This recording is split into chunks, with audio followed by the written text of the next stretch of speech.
Hello everyone, welcome back. Today we will be learning how to generate PWM wave using MATLAB Simulink. So let's get started.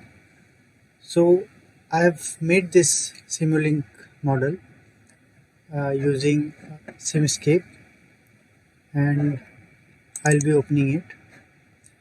So before we learn anything further, we will be getting into basic concept of PWM. So a pulse width modulation is a very important concept when we get into inverters and triggering of switches, the power electronic switches. PWM are widely used because of the certain benefits. So how PWM are created? The first step is to create three reference waves. Because I am working on three-phase system, so I will be generating three reference waves of a particular frequency. So I have taken frequency as an input. Here I have taken frequency as an input. So 2 pi f is omega and I am integrating it with respect to time. So here I am getting omega t. These are omega t. Then the first wave is sine omega t, which is here, and it is being multiplied by the modulation index, which behaves as a amplitude for the sine wave. These are the reference sine waves, three reference sine waves. The second wave is being shifted by 120 degree. How it is done? Using a summer. And the third wave is shifted by 240 degrees. These three waves are called the reference wave or the modulating waves. These are then compared with the triangular wave generator.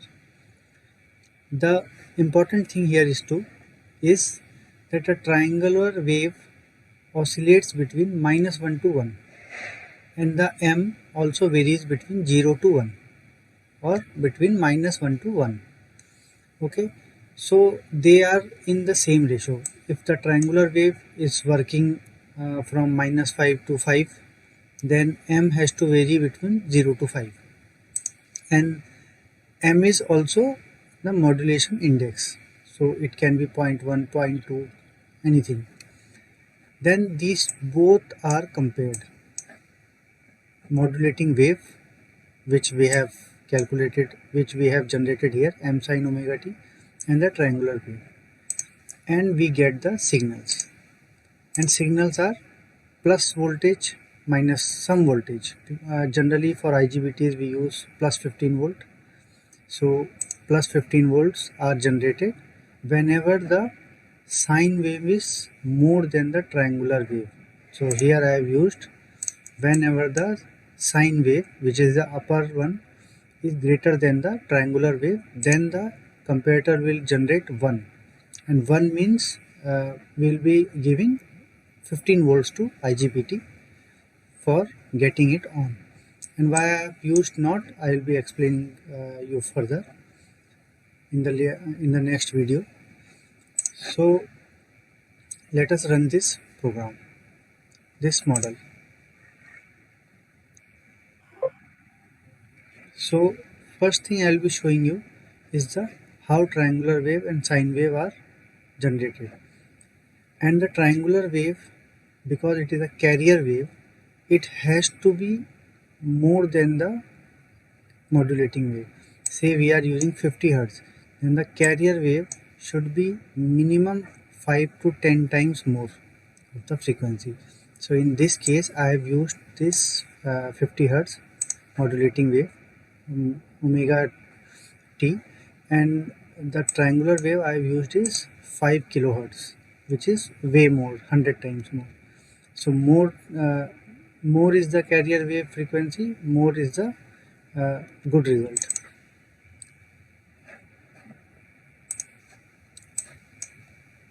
So here you can see that the modulating this triangular wave, because it has a high frequency, so the number of triangles between one, let us take the one time period of sine wave. So this is a one period of sine wave.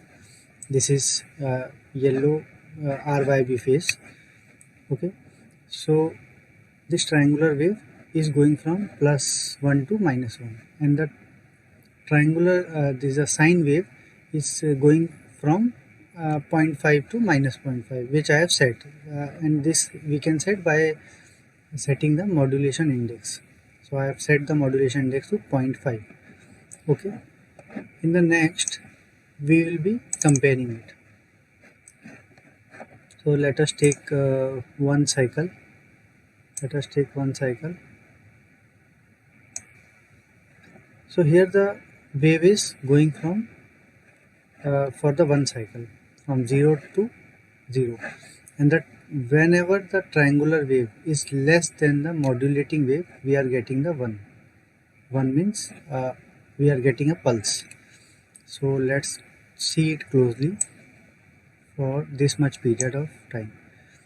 So you can see that whenever this yellow sine wave is more than the triangular, we are getting this plus, this pulse is getting, and as we are going further, the pulse width is getting narrow, because you can see